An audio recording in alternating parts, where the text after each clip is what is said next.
and welcome to Tap That MTG, the show where I like to make her laugh before we start. The show where we tell you everything we know about Magic the Gathering that is sometimes wrong, but really fun to talk about. I'm Shawna. Nope. I get called Shawna a lot, but I'm Lesley. And I'm Shawna. Today, we are doing the fourth in our Commander 2019 series. Talking to you about all the Commander decks. If you haven't had a chance to listen to or watch our previous videos, we have done one for each of the decks. This is the last one, so I encourage you to go back and look at them. We are doing a deep dive, and so basically what that means, we're going to tell you a little bit about. We're going to go through all the cards one at a time. We're going to talk about which ones are good for what type of things, card draw, removal, what some of the functions of them. This deck is based on Flashback, so we have a whole Flashback section. We also have some other cool cards and things that we think are just stupid, mana fixing, land, all that fun stuff. So then we have a little bit of a deck breakdown at the end, and if you can hold on long enough, we have some tweaks for you at the very end. I encourage you not to skip to the end, to just get to the tweaks. But we talk about the cards and how to use them. So. Yeah, so anyways, if you're new to Magic and never played Commander, or are just haven't had a chance to look at all the cards in this deck, this video or podcast is for you. So we have a Commander. And Shawna, why don't you tell us about the Commander? His name is Seven the Chronoclasm. He's a 2/2 for 2, a red, a blue, and a black. And or sorry, a red, blue, and a white. What the heck? I like white and black, so that's why. Prevent all damage that would be dealt to him. Whenever you cast your first instant or sorcery spell from your graveyard, and that'll make sense in a minute, each turn, copy that spell. You may choose new targets for the copy. So we're going to show you about these graveyard shenanigans. Yeah, so based on the Commander, what is this deck supposed to do? Play spells from the graveyard. Is it like burn your face, or? It's definitely burning your face. It's not so much about attacking with creatures. It's more spells and stuff to get. Yeah, I noticed that when I was looking at the deck breakdown too. There's definitely less creatures. There are some, but most of them are for bringing things back, supporting or helping your instants and sorceries. So fitting that it's a wizard. So our first section is all about card draw. One of the very important things that you need in every Commander deck is some cards with card draw in them, so that you can get what you want in your hand when you need it. So the first one, very great card in lots of Commander decks, Chemist's Insight for 3 and a blue. It's an instant. You get to draw 2 cards, and this one has Jumpstart, which is bringing it back from your graveyard. So basically, Jumpstart, when you cast this card, you put it in your graveyard, and then you can cast it again from your graveyard by discarding a card in addition to paying its other costs. So you still have to pay for it again. It still costs 4 again, but you just discard a card in order to do that. Now, if you're smart, when you're casting this card, you will cast something that has either Jumpstart, or you will discard something that has Flashback or something like that, so that you can then get it back from your graveyard if you need to, or wait until you have land that you don't need and discard the land. So our next card is called Farm and Market. It's one of the Amonkhet Hour of Devastation two-sided cards kind of thing. So you play both sides. So the first side is an instant for 2 and a white, and it's destroy target attacking or blocking creature. But we thought the main thing for this card was the other side that you play from. It has Aftermath, so you cast it from your graveyard, and then you have to exile it. So it's for 2 and a blue, market, and you can draw 2 cards, then discard 2 cards. So it's kind of so if I'm playing this card, can I play market first if I don't want to play farm? You can discard this card if you want. So once it's in the graveyard, and that's the reason that they put it put the second piece sideways, because then you can just have it in your graveyard, tilt it sideways, and then you have it like sticking out in your graveyard. A lot of people play with their exile underneath their graveyard sideways. Yeah. So then that way you can kind of see, oh yeah, that's right, I have this really cool card to play. And then we have Secrets of the Dead, which is our first enchantment of the evening. 2 and a blue. And this enchantment says that whenever you cast a spell from your graveyard, you get to draw a card. And that's going to be happening lots in this. So lots of card draw in this deck. Yeah. River Kelpie is this strange looking little beast guy. He's so cool. He's a Look at him, he looks so sad. He does kind of look sad. He's all alone in the river. For 3 and 2 blue, and whenever it or another permanent enters the battlefield from a graveyard, draw a card. Whenever a player casts a spell from a graveyard, draw a card. And this guy has a little persist on it, so when he dies, if it didn't have any -1/-1 counters on it, you can return it to the battlefield with a -1/-1 counter on it. So it's going to be coming back into your graveyard, or from your graveyard to the battlefield. And that's when all these card draws happen. He's a good little guy. He's not for fighting. He comes back with a -1/-1 counter on him. So he becomes a 2/2. But the -1/-1 is always there. Awesome. Yeah. And our last card draw is Leadership Vacuum. We've seen this one before in our other videos and podcasts, but I will explain it if this is your first one. It's 2 and a blue, and it's an instant. For target player returns each commander they control from the battlefield to the command zone. Draw a card. So this is a great card to allow you to send someone's commander back to their command zone and make them pay those additional commander taxes. Yeah. Have to pay all over again. Okay, so this section that we're going into now, we've started calling it removal or hit you in the faceness, because this deck especially is all about hitting you in the face. Hit you in the faceness. So you're going to see cards that are kind of crazy along that lines, like this one, Burning Vengeance for 2 and a red. And whenever you cast a spell from your graveyard, Burning Vengeance deals 2 damage to any target. So you're doing a lot of that, and you're doing a lot of damage for 2 and a red. Enchantment sitting there, blasting them the entire time. It's crazy. It's great. Magma Quake is another great spell for damage to your face. Or no, this is damage to each creature, but it is X and 2 red for an instant, and it deals X damage to each creature without flying and each planeswalker. So it doesn't really help you against those flyers that are coming at you. However, it is also important to note this is each creature without flying, so that includes your creatures and planeswalkers if they happen to be on the battlefield.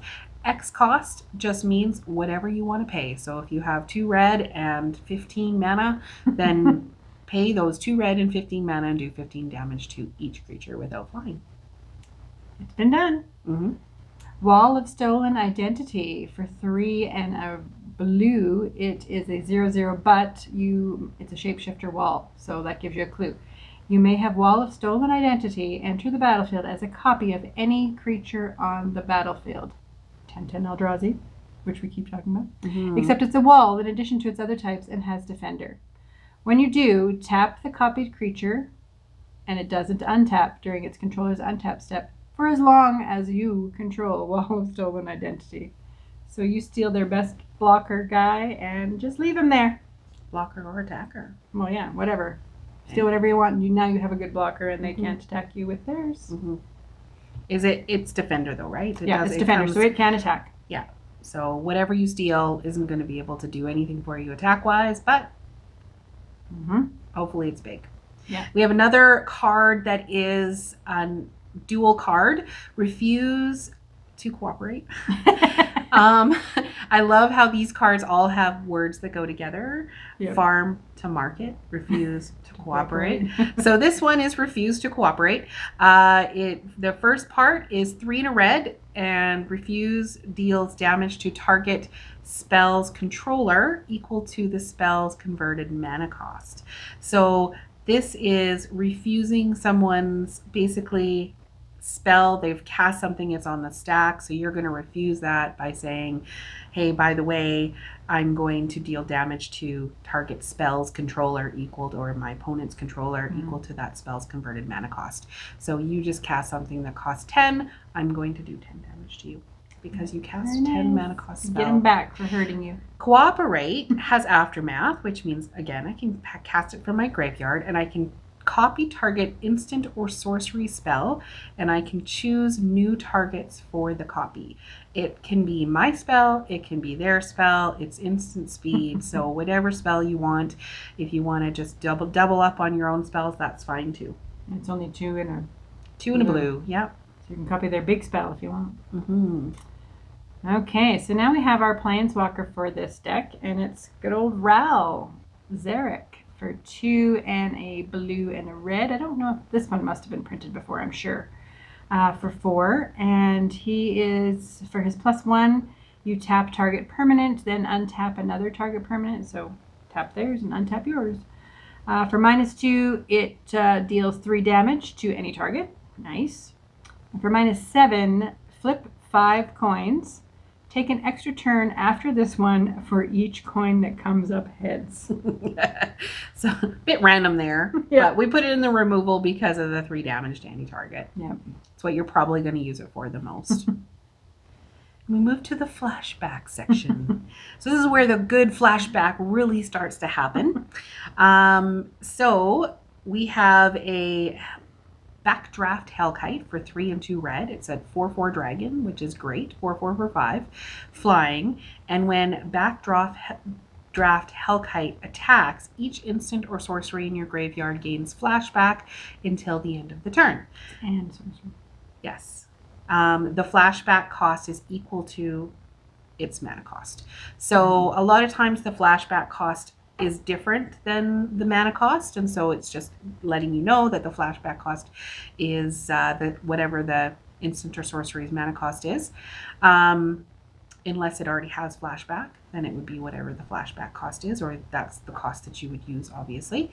So basically what flashback is you may cast a card from your graveyard for its flashback cost, and then you exile it. So you cast it once, goes into your graveyard, and then you cast it again for whatever that flashback cost is, and then you exile it. So you only get it twice, unless you have some way to put it back in your hand, which there is in this deck. And then you cast it once, you put it back in your hand, you cast it again for its regular cost, and then you flash it back. So you could potentially get 3 for that one. So that's flashback. And we have a few. So what's the next flashback? Yes, there are a few. So this one is called Deep Analysis. It's for 3 and a blue, a sorcery, and target player draws 2 cards. And its flashback is only 1 and a blue, but you pay 3 life to be able to do that again. There's always a cost. Yeah, there is. That's actually really important to think about in this deck. I mean, it might seem a little OP, but it's not. There's always a cost. So it'll make you think twice. See what I did there? That's pretty awesome. 1 and a blue to draw a card, and you can flash it back for 2 and a blue. So it costs you a little bit extra the second time you do it, but that's okay because you've thought about it. Savine's Reclamation for 2 and a white. This is a sorcery that allows you to return a target permanent card with converted mana cost 3 or less from your graveyard to the battlefield. If the spell was cast from a graveyard, you may copy the spell and may choose a new target for the copy. So if you have your commander out and you're doing this, I think you're copying like twice. The copying shenanigans. Anyways, so flashback 4 and a white to play that again, Sam. So actually that's important to maybe go a little bit deeper into. How do triggers work? Like if you have an instant of flashback and it happens, but then you have something else that triggers, how does that work? They all go on the stack in the order, like the last one on top. And then you have to take them off. Last one on, first one off. Because I think we'll just quickly go back to the commander. But the commander says whenever you cast your first instance or sorcery spell from your graveyard each turn, copy that spell. So yeah, that's great. You're going to copy that one twice. Yeah. Or something twice. Whatever it is, twice. Whatever you're working on. It'll make sense when you're playing. You have to be keeping track and paying attention to what you're doing. Yes. So this deck is not, I wouldn't say it's for it's not super advanced, but it's medium. It's for those people that have played for a while, they understand how things work. They want a little bit more of a challenge. So rolling Temblor, 2 in a red for a sorcery. Rolling Temblor deals 2 damage to each creature without flying. So again, without flying. And its flashback cost is 4 and 2 red to cast it again. Ray of Distortion for 3 and a white is an instant that allows you to destroy a target artifact or enchantment. And its flashback cost is 4 and 2 white. Well, and the great thing about flashback is that Commander decks have 100 cards in them, and that's it. Once you've used that card, it's gone. But ultimately, this makes it so that you have 200 cards in your... I mean, they're not all flashback, but it kind of it increases the cards you have available. Purify the Grave for 1 white. It's an instant, and you can just exile target card from a graveyard. That thing that they're going to bring back if they're playing Faceless Menace.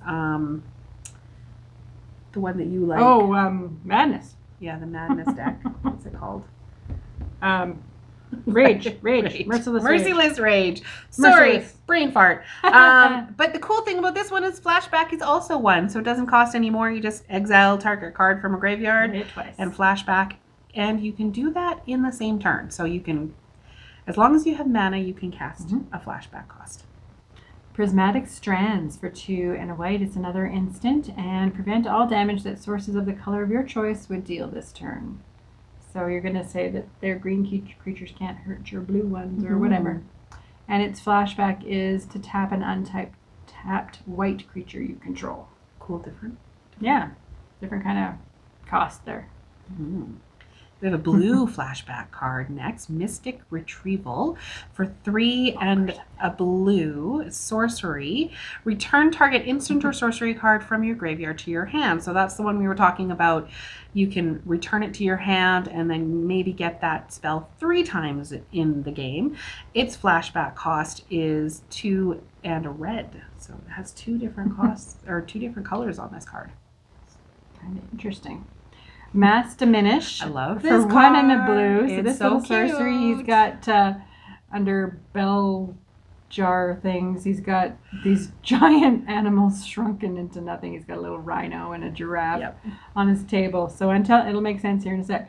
Until your next turn, creatures target player controls have base power and toughness of 1/1. So they become these little guys, and you can flashback for 3 and a blue. So that's until your next turn. So that's during their turn. Yeah, they can't attack, and they're going to have a hard time blocking.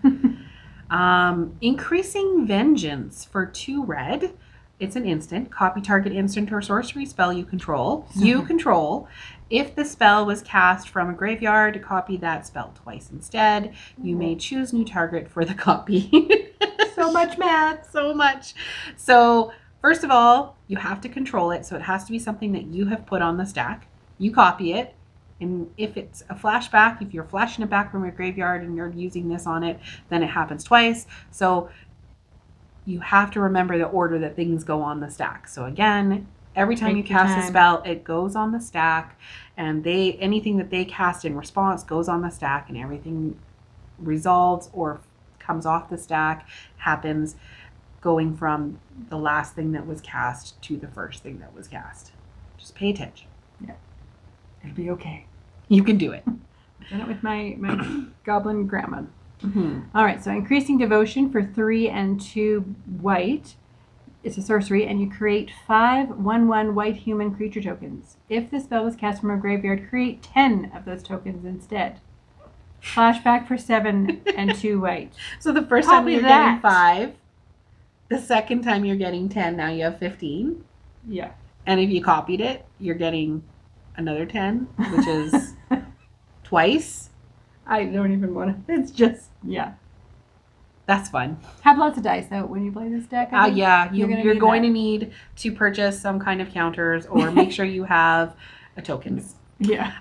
Ignite the Future, 3 in a red. It's a sorcery. Exile the top 3 cards of your library. Until the end of your next turn, you may play those cards. If this spell is cast from a graveyard, you may play cards this way without paying their mana cost. So first time you cast this spell, you're going to exile the top 3 cards. You have to pay, you can play them, but you have to pay their mana cost in order to play them. Basically, just gets another 3 cards in your hand. If you're flashing it back, cost you 8, but you get to play them without playing their mana cost. Nice. That's going to be fun. It's a little random too because it's the top 3 cards. So could be land, but hopefully it's not. It might be spells. This next one. Fervent Denial for 3 and 2 blue, an instant counter target spell. And your flashback cost is 5 and 2 blue for that one. That one you want to get at the right time, not pulling it off the top. Faithless Looting, good old Faithless Looting for 1. Draw 2 cards and discard 2 cards. That's a really great cost for 1 mana. And then the flashback is 2 and a red, which is a normal cost for draw 2 cards and discard 2 cards. Divine Reckoning for 2 and 2 white. It's a sorcery, and each player chooses a creature they control. Destroy the rest. The picture on this is very telling. Yeah. Flashback for 5 and 2 white. 2 board whites. Yes. It's crazy. Devil's Play, X and a red. For a sorcery, Devil's Play deals X damage to any target. I love that that's any target. And then flashback is X and 3 red. You're going to have 3 red. It's fine. It just costs you a little bit less. Desperate Ravings for 1 and a red, an instant. Draw 2 cards, then discard a card at random. How do you do that? How do you discard a card at random? Usually the easiest way I would do it is just I would shuffle my hand and I'd lay it on the battlefield and I'd ask my opponent to choose a card. Okay. And it has a flashback of 2 and a blue. So it's the opposite of that other card. Blue and red together. Is it colors? We talked about that. Is it? Speaking of is it? Is it? Is it Is colors? Is it? Is it? Is it? I don't know. I don't know. So these are ones that, this is a new section, isn't it? Yeah, other cards that are kind of on theme. And the reason they're on theme is, well, this one, Crackling Drake, 2 and 2 red. I love this card. It's a great little card that came out. I hate this card. Flying, Crackling Drake. Power is equal to the total number of instants and sorceries you own in exile or in your graveyard. Then when Crackling Drake enters the battlefield, you get to draw a card. So the nice little card draw, but the most important thing is that its power is equal to the number of instants and sorceries in your graveyard and in exile. With flashback, because you're exiling those cards, your Crackling Drake doesn't lose its power just because you cast the flashback cost. Whereas something like Enigma Drake, it's only the ones that are in your graveyard, and so once you cast a flashback spell, it's gone and your power goes down. So great card on theme. It deals with instants and sorceries in your graveyard. I have a full set of these cards and I've never used them. They're still I love them. New I love cards. it. It's one of my favorite cards. Fact or Fiction for 3 and a blue. Us librarians like facts or fiction. Reveal the top 5 cards of your library. An opponent separates those cards into 2 piles. Put 1 pile into your hand and the other into your graveyard. So he really doesn't have a very good choice at all. Yeah. Just put all your flashback in one pile and all your others in the other pile. And he has to decide. I don't know. Yeah. He's not going to like it. Thalia Geistcaller. 2 and a white. For this is a creature, human cleric. We haven't seen too many creatures. The other one, I guess Enigma or Crackling Drake was a creature too. Lifelink, 3/1, and when you cast a spell from your graveyard, you get to create a 1/1 white spirit creature token with flying. And then sacrifice a spirit, and Thalia Geistcaller gains indestructible until the end of turn. So not only are you getting all those little 1/1 soldiers from that one spell that you can then just discard or exile to make this indestructible, but this is just going to keep creating things that keep it indestructible, and it's 3/1, so you can just swing in with Abandon and cast some stuff from your graveyard and make some spirits. Perfect for this deck. Yeah. Talrand Sky Summoner is a merfolk wizard for 2 and 2 blue. He's legendary. So for 2, he's a 2/2, and whenever you cast an instant or sorcery spell, you get to create a 2/2 blue drake creature token with flying. So he's making Tokens drakes, which is interesting. Flying. Well, you'll remember that there's quite a few spells that do damage to all creatures without flying. Right. So these are spirits. We got some flying spirits. We got some flying drakes. So we have a Crackling Drake. Sorcery, Runic Repetition for 2 and a blue. This was in the other, one of the other commander decks. I don't know. We've looked at so many cards, I don't remember. Anyways, it's in this deck. Return target exiled card with flashback to its owner's hand. So you've cast your flashback, or you cast your card. You flash it back. You exile it, and then you return it from exile, cast it again, and then flash it back again and exile it again. 4 times you get to cast that if you use this on it. It's crazy. Pristine Skywise. Here's another flying creature. A 6/4 for 4, a white and a blue dragon. It's got, whenever you cast a non-creature spell, untap it. It gains protection from the color of your choice until end of turn. So you just got this big flyer that you can protect quite easily. Oh, very nice. Another flyer, Pristine Angel. Jeez. 4 and 2 white for a flying 4/4 angel. As long as Pristine Angel is untapped, it has protection from artifacts and from all colors. And when you cast a spell, you may untap Pristine Angel. I have this one in my other angel commander deck. Basically, it just can sit there on the battlefield and block for you because it's got protection from artifacts and all colors. But in this deck, you can fight with it too. You can. Yes. Because you've got so many instances. Exactly. Yeah. So. All right. Una's Grace. It's a 2 and a blue instant. Looks like kind of a fairy sort of thing. You can target player draws a card, and you can retrace, which means you can cast this card from your graveyard by discarding a land card in addition to paying its other costs. So it's a little bit different than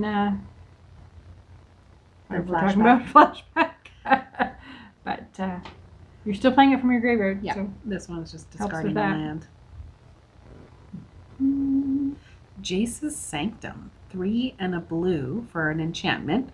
Instants and sorcery spells you cast cost 1 less. Because why not? And when you cast an instance or sorcery spell, you get to scry. So why not? Scry, for those of you that aren't aware what scry is, you're going to look at the top card of your library, and then you're going to decide if you want to keep it there or if you want to put it on the bottom of your deck. So if you don't think you need it right then it gives you a little bit of options. If you do, you know what's coming. Gutter Snipe, which is 2 and a red. He is very annoying in instant and sorcery decks because whenever you cast an instant or sorcery, he deals 2 damage to your face. To each opponent. Sorry, each opponent. Multiplayer, not very nice. Yeah, that's great. Gerard, Weatherlight Hero. He looks like he's from the front cover of a romance novel. He is a human soldier, so I'm sure that he's not getting any romance in because he's on the battlefield, flying the Weatherlight. First strike, 3/3, and when Gerard, Weatherlight Hero, dies, exile it and return it to the battlefield all artifact and creature cards in your graveyard that were put there from battle this turn. So if you have him on, he is swinging with everything else. It doesn't matter if they die because you get to return all of those things back to the graveyard. Ultimately, they're not going to want to kill him. No. They'll just let him keep going. So that's something to think about too. Know what they're going to block with because you don't want to lose all your creatures and then you're left with him because, I mean, he's cute, but we weren't going to say that, I know. No, I know. So we have other cool, stupid cards. Because we're getting sorry, that word comes from me. I think some cards are just stupid. We both say it fairly regularly. As long as you're not calling anybody else stupid. No, cards are allowed to be stupid. Cards that are stupid. They're insane. Bloodthirsty Blade for 2. We've seen this guy before. It's an artifact equipment, and equipped creature gets +2/+0 and is goaded. So he has to attack every combat. And you can pay 1 and attach it to target creature and opponent controls and activate this ability only time you could cast a sorcery. So you give it to another creature that you want to fight someone else. Yep. That would make him a clever impersonator. No, I wouldn't. But that's our next card. Yes. 2 and 2 blue for a shapeshifter. it's actually a 0/0. But you may have, when it comes in, Clever Impersonator enter the battlefield as a copy of any non-land permanent on the battlefield. So that does not necessarily have to be a creature. It could be any permanent it's a copy of. Could be an artifact. Could be a planeswalker. Could be an enchantment. Mm-hmm. Zatalpa. Stupid. Yes, it is a stupid dinosaur. It's Primal Dawn, Zatalpa Primal Dawn for 6 and 2 white. When it comes out there, it's so hard to get rid of. It is for 4. It's a 4/8, flying, double strike, vigilance, trample, indestructible. It's stupid. Enough said. It's stupid. Sun Titan, 4 and 2 white for a giant with vigilance. It's a 6/6. And when Sun Titan enters the battlefield or attacks, you may return target permanent card with converted mana cost of 3 or less from your graveyard to the battlefield. So, nice little return card. Storm Herd. So we hadn't seen this card before, and we were like, whoa, why aren't more people playing this card? So for 8 and 2 white, it is a sorcery. Well, yeah, but it's so cool. It is cool. Create X 1/1 white Pegasus creature tokens with flying, where X is your life total. Commander, you're going to have probably, I don't know, maybe by your time you have 10. It's a white card, so you could have your life index and have some craziness They going have on. flying. They have flying. So just keep those target all things without flying until you have a massive army of flyers on the battlefield. I hope they give us a token for this one. Yeah, well, that's the nice thing about the pre-made commander decks is they do give you all the tokens you need. Usually they give you 2 because then you can put 1 on the battlefield that represents the untapped or something that hasn't attacked, the thing with summoning sickness, and then the ones that are active. So that's kind of how you can do that.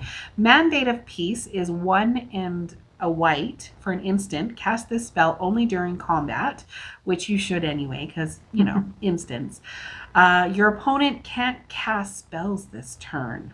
End the combat phase. So not only are you saying you can't cast any more spells this turn, but I'm sorry, I'm going to remove all your attackers and all your blockers from combat. I'm going to exile all spells and abilities from the stack. And it's also going to include this spell. It's done. We're done. We're done. I'm done this turn. I'm done with your shenanigans. I'm done with everything you're doing. I'm just done. I have a few people I want to play that with. Yeah, I want it in every one of my decks. I think I do. I think every commander deck is going to have white in it from now on. So Ghostly Prison for 2 and a white. It is a little enchantment that creatures can't attack you unless their controller pays 2 attacking you. So yeah, this is really annoying. When I love this card when it's on my side. Yeah. I played against it a couple times. It's so hard, especially if you have creatures and you're trying to just your whole. Yeah. Well, I play creature decks. That's what I do, and you try to go wide, pay all this and then you have to pay all this mana just to attack, and then people are always like, "Did you pay 2? Did you pay 2?" Yes. No. Elsha of the Infinite. 2, a blue, a red, and a white for a legendary Jin Monk that's a 3/3. Now this one has prowess, which I'll get to in a second, but you may look at the top card of your library at any time once it's on the battlefield, and you may cast the top card of your library if it's a non-creature, non-land card, so instant or sorcery. And I guess enchantment too, non-creature, non-land. Yeah. Or you may cast it as if it has flash. So not only can you cast anything that's not a creature or land, but it's all instant speed now. So it doesn't matter if it's a sorcery, it's just instant speed. And you just can look at it on the battlefield. Now, prowess is great because basically whenever you cast a non-creature spell, you're going to add a 1/1 until the end of turn. So you get her on the battlefield. Obviously, you don't want to try and do too much with her the first turn, but after that, she's just going to get really big, hopefully really fast, because you can just cycle through all of those things that are on in your graveyard. I would also recommend maybe keeping this one until you had enough land to at least make it worth it the next turn, because once it goes out, it's probably going to die. Yeah, it's one that people are going to target for sure. Yeah. It's just too good of a card. And this is one of my favorite cards in my vampire deck. Dusk to Dawn. Appropriate. So Dusk for 2 and 2 white. It's one of those flip cards again. And for 2 and 2 white, it is sorcery. Destroy all creatures with power 3 or greater. I love it when I'm playing vampires, especially. Or Gates populate. Or, yeah, your Pegasus creatures are all 1/1, so who cares? And then the other side that you play with Aftermath, so from your graveyard, and then you exile it, it's Dawn for 3 and 2 white, and it is return all creature cards with power 2 or less from your graveyard to your hand. Again, my vampire deck, it's awesome. And this deck really is about having a bunch of like little things on the battlefield that you ping in with, and they're flyers, so you're just gonna like keep going in and then hopefully kill all of their stuff and do some stuff to their face. Cliffside Rescuer, 1 and a white for a core soldier, 2/2. 2/2 for 2 is a nice little bear. It has vigilance, but you can tap it and sacrifice it. And then target permanent you control gains protection from each of your opponents until the end of turn. So basically, it's been in all the decks. It's been in all the ones that have white in it, for sure. So protection, basically, for those that don't remember what it is, it means that it can't be blocked by, it can't be dealt damage by, it can't be enchanted or equipped by, and it can't be targeted by X. So in this case is by anything controlled by those players, anybody that is playing against you. Yeah, and the way you can remember that is the acronym DEBT, D-E-B-T. So D stands for damage, E is equipped and enchanted, B stands for blocked by, and T stands for targeted. Can't do any of those things. Nope. All right, this is a Pramicon Sky Rampart.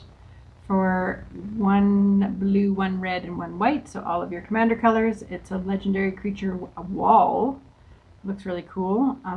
It's a 1/5, so flying defender, so it's helping you against those flyers. And as it enters the battlefield, choose left or right. Why, you say? Because each player may attack only the nearest opponent in the chosen direction, and planeswalkers controlled by that opponent. It's just one of those politics cards again. Yeah. Doing crazy shenanigans on the board. Yeah. And you're basically saying, this is who I want to attack, and this is who I don't want to attack me. Right? Or vice versa. Because you have to keep in mind who you want to attack, but you also have to keep in mind who's going to be attacking you. Yep. So now our next section is a very important section, because if you don't have the right mana on the battlefield you're going to cast what you want, then you're going to cry. I will cry. So mana fixing is this section. And we have an Armillary Sphere for 2. We can really talk today. Trying.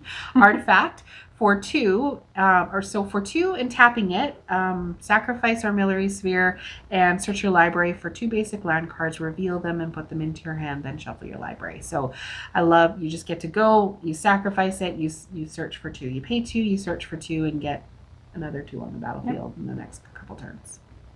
Azorius Locket, a staple for anything that needs blue and white. It is for 3. It's an artifact that you add blue or white, and you can pay 4 blue or white and sacrifice it and draw 2 cards. So a little card draw there too. Soul Ring in every commander deck ever made. For 1, you play it on the battlefield, it taps for 2. And Scare Tiller, we've seen him before. He's new to these sets.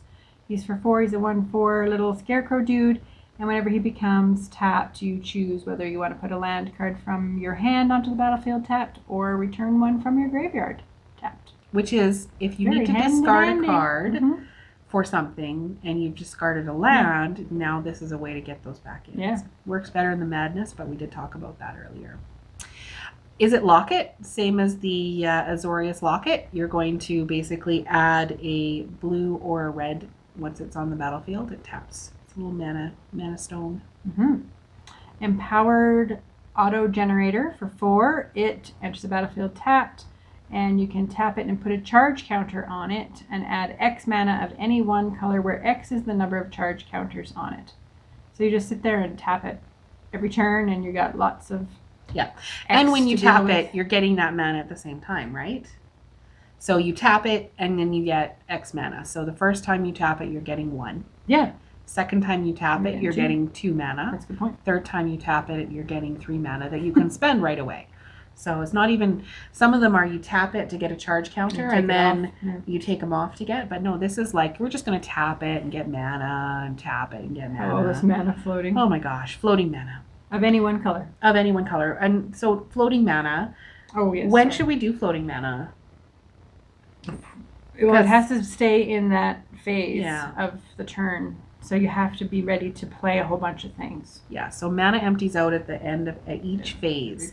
And we have a, beginning phase, then we have a main phase, and we have a combat phase, and we have another main phase, and then we have the end step or the end phase.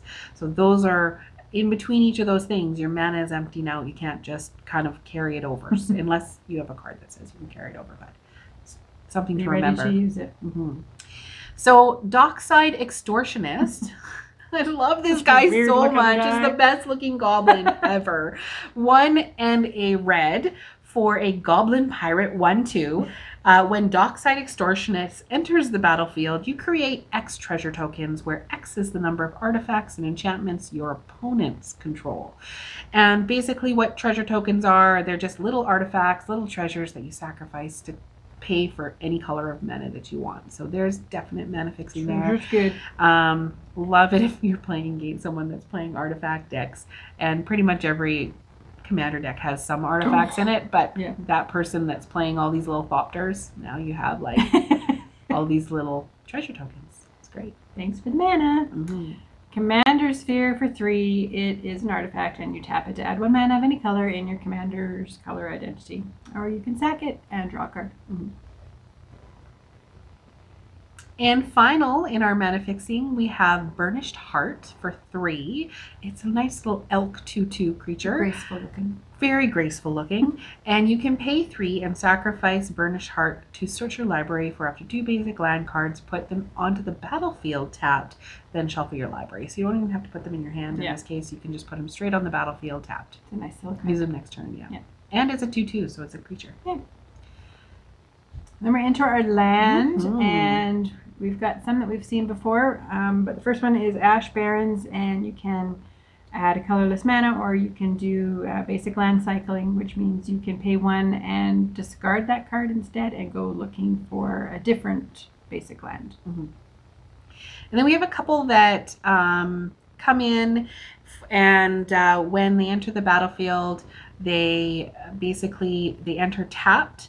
And you return a land you control to your owner's hand. So it's important for you to make sure that you have at least 1 land on the battlefield first, so that you can return something to your hand. And then if you're going to play the next one again, make sure that you have a basic land or something in the battlefield. So think of your timing. But anyway, we have Azorius Chancery. Yeah, that's what I would say. Yeah, Chancery. Is it Boiler Works and Boros Garrison? So they all come in, and you have to return a land to your hand. What colors are they?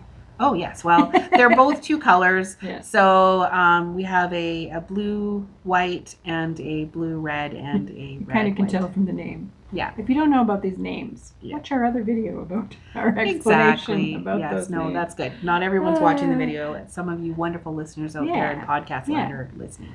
So we then have some gates. So they are Boros Guild Gate and Izzet Guild Gate and Highland Lake Stone Quarry.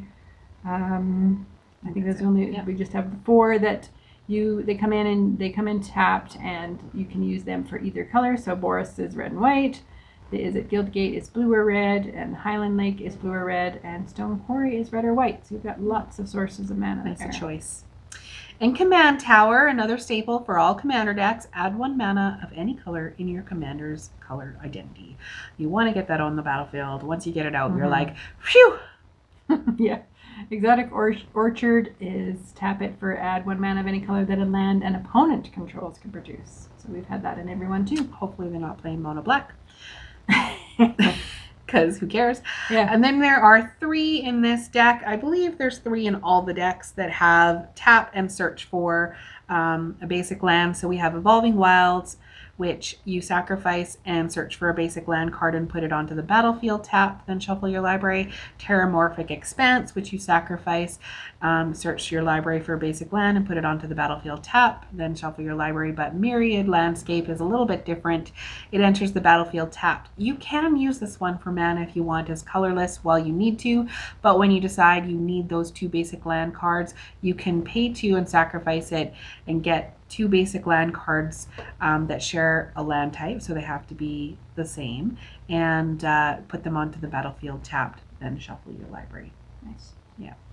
This land is perfect for this deck. It's Mystic Monastery, and it enters the battlefield tapped, and you can add blue, red, or white.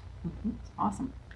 And then we have a couple lands. We have 1 unless land. This is my unless land for the thing. Prairie Stream. Prairie Stream enters the battlefield tapped unless you control 2 or more basic lands. So wait until you have 2 or more basic lands. Which you should by that point, hopefully. Swiftwater Cliffs and Tranquil Cove, while Windscarred Crag are all 3 the life gain lands, so they enter the battlefield tapped, and when they enter the battlefield you gain a life. So Swiftwater Cliffs is a red or blue that you can tap it for. Tranquil Cove is a white or blue, and Windscarred Crag is red or white. And the life gain is really negligible. It's just kind of whatever, but maybe it rewards you for having to enter it tapped. We have Temple of the False Gods, which adds 2 colorless, and you can activate this ability only if you have 5 or more lands. So if you play it, that's fine. You can play it as a land, but you can't tap it for land unless you have 5 or more land. Oh, and then we have 9 plains, 8 islands, and 4 mountains. So that's the land base in this deck, which is great. And as we've said in our other shows, most of the pre-made decks you can tweak in some way, shape, or form, and land is where we assume that you're going to start, or I guess recommend that you start. Most commander decks require between 33 and 35 land. Sometimes you want more than that, but depending on your mana curve, of course, which we'll talk about in a minute. But in this case, we have 40 land in this deck, so there's definitely room for tweaking, and your basic land is what you would start with for tweaking. That being said, there are a lot of cards that require you to search for, or allow you to search for basic land, so you don't want to take out all the basic land, because ultimately, unless you're going to spend a lot of money on land, they're going to come in tapped and you won't be able to use them right away. Sometimes you just want a basic land on the battlefield so you can use it right away. So that being said, we have a little bit of deck composition and deck breakdown for you so that you can get an idea of what the decks are going to look like when you open them up, and then we have some tweaks for you. So why don't you start with how this deck's broken down? So this one is broken down into, it has 20 creatures, 15 instants, 13 sorceries, and 7 artifacts, 1 planeswalker, 4 enchantments, and 40 land. So there's a little bit of land that might be extra in there. Not as many creatures as some of the other decks. Yeah, this is the least number of creatures we've seen. But obviously lots of instances and sorceries, and you've seen how many of those you need. So. Yeah. As far as color breakdown in this deck, it's actually the most balanced deck we've seen as far as colors go. We have 16 white, 16 blue, exactly even as far as that goes, and 12 red, which is very close. 9 multicolored cards, and then there's the colorless, which are the artifacts, the 7 artifacts. So tweaking is also something that if you're going to take out land, pay attention to what you're adding into the deck, because let's say you add a bunch of red cards to your deck, you don't want to take out your red mana. You might want to take from one of the other sections. Yeah, definitely practice and see how your hands play out for sure. And so then we've got our mana curve for this one, and it is fairly low to the ground too. Not a lot of high mana cost cards. So it has the 40 lands, of course, 4 at 1 cost, 10 at 2, 17 at 3, and 18 at 4. So it is a little bit higher than, I guess, some of the other decks, but yeah, and that's 4+, 18 is 4+. Yeah, 4+. So I guess it is a little bit higher. Well, it's not bad. Most there's a lot at 3 and 2, so I think you they'll be okay. Yeah. Tweaks. Well, and you have to consider the fact that if you're wanting to flash things back, that those are things that are coming from your graveyard too. So you want enough land to do all the things that you want to do in a turn. Yep. So, maybe take out some of this is going to be a harder one to tweak. Play it for a while first before you play with it or fool around with it. Change it. So we have some tweaks for you. What are our first ones? Banefire, which is a really fun sorcery for X and a red, and it deals X damage to any target. And if X is 5 or more, then this spell can't be countered and the damage can't be prevented. So you're going to want to play this for 5 or more. And yeah, it's just handy. I really like this card. I use it in pretty much all my red decks. Any red deck I have, I put this one in there. So it's a nice one. I'm going to let you do the next one too. Because it's Jaya. It's Jaya. Valor. Jaya is her jam. It's my girl. It's her magic grandma. She has it's her dirty grandma deck. Yep, that's my dirty grandma deck. Yeah. For 2 and 2 red, I thought she'd be kind of fun to play with in this deck. She's a 5 loyalty planeswalker, and her +1 is you can add 3 mana to cast instances and sorceries, which would be really handy in this deck.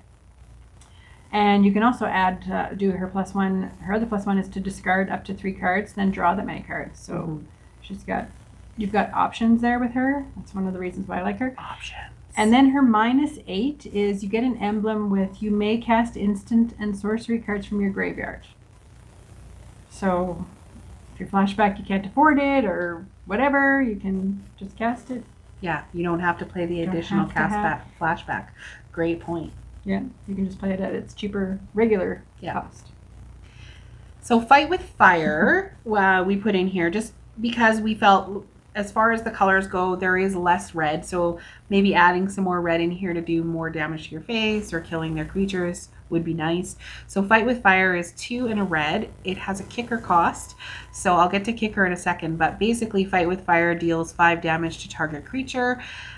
Then if you decide to, you can kick it, which means that you pay it for 5 and a red instead. And in addition to, thank you, it's an additional cost. So this one actually costs you 2 red and 7 if you want to do the kicker cost. But you get, it deals 10 damage divided as you choose among any number of targets.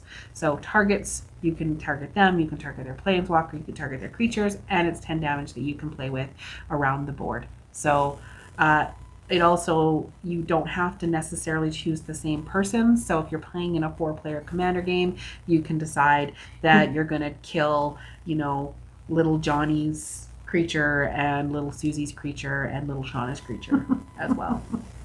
It's a fun card too. The next one we have here is a similar sort of thing. It's Conflagrate for XX in a red, and it deals X damage divided as you choose among any number of targets. So it's a little bit better actually, and it does have flashback on it. So the flashback cost is pay 2 red and discard X cards. So again, that X can be divided wherever you want it to go. Yeah, any number of targets. And discarding cards, especially you have Jaya on the battlefield now, maybe you get to play them instead of playing them from the graveyard for flashback. So this is the one that I thought was probably the best card for as far as tweaking that we found. Altar of the Lost. It's 3 for an artifact. It's a colorless. Altar of the Lost. It enters the battlefield tapped, which makes sense because the next turn you untap it, you tap it to add 2 mana in any combination of the colors in your mana pool. You spend this mana only to cast spells with flashback from your graveyard. So you're going to have lots of flashback spells in your graveyard. You get 2 mana of any color just by tapping this. 2 mana right off the bat that's a great little mana fixing card, and it's the only one that is going to add mana that isn't specific to something like dragons or something like that. Increasing Confusion. It's a blue card. For X and 1 blue, it's a sorcery, and target player puts the top X cards of his or her library into his or her graveyard. If Increasing Confusion was cast from a graveyard, that player puts twice that many cards into his or her graveyard instead. And so its flashback cost is the same. So that's a little bit of a mill shenanigans going on. Which is removal. It is, yeah. So, I mean, ultimately, this isn't a mill deck. It's a library. And it doesn't the books are flying everywhere. We just love the artwork. I mean, come on. But even though this isn't a mill deck, so it doesn't seem like it's on theme, it has flashback, and just getting things into their graveyard that they may not be able to use or discard if they're playing Madness or whatever is a great way to remove. Karn's Temporal Sundering for 4 and 2 blue. It's a legendary sorcery. So one of the first times legendary sorceries came into play was in Dominaria. Basically, you can cast a legendary sorcery only if you control a legendary creature or planeswalker. So you have to have something, but hey, this is Commander, you have something. So target player takes an extra turn after this one, and then you return up to 1 target non-land permanent from its owner's hand, to its owner's hand. Exile Karn's Temporal Sundering. So it's just a nice little extra turn. We thought with some of the theme of this deck, being able to take another turn to untap all your mana and cast some more spells would be really good, which leads us into the next You have to do it. stupid card. I love this card. So this one, that's fair. I did. So I like level up cards in general, but this one is crazy. Lighthouse Chronologist is 1 and a blue. Comes in, it's a level up. It starts out as a 1/3, which is fine. You pay 1 to level it up. You can pay for its level up cost as many times as you want and have mana for. So when it is a level 4 to 6, it becomes a 2/4. And when it is a level 7, 3/5, when you finally get it up to its level 7, at the beginning of each end step, if it's not your turn, take an extra turn after this one. So let's get our head around this a little bit. You take your turn, and it's your turn, so you don't get an extra turn. Shawna takes her turn. She's next in line, and it's not your turn. So, hey, you get an extra turn. So, it's your turn, then it's Shawna's turn. Then it's your turn, then it's Joe's turn. Then it's your turn, then it's Susie's turn. And then it's your turn, and then it's your turn. Because that's the turn order. So you just get turn after turn after turn after turn, and you get to, when it's your turn, you untap all your cards and you play again. And people will hate you. Guaranteed. So, it's a really hard card to find. I will just let you know that. It's not cheap. It's not a budget upgrade for this deck, but it would be a fun upgrade for this deck. So it'd be so fun. Yeah. So fun. All right. So, yeah.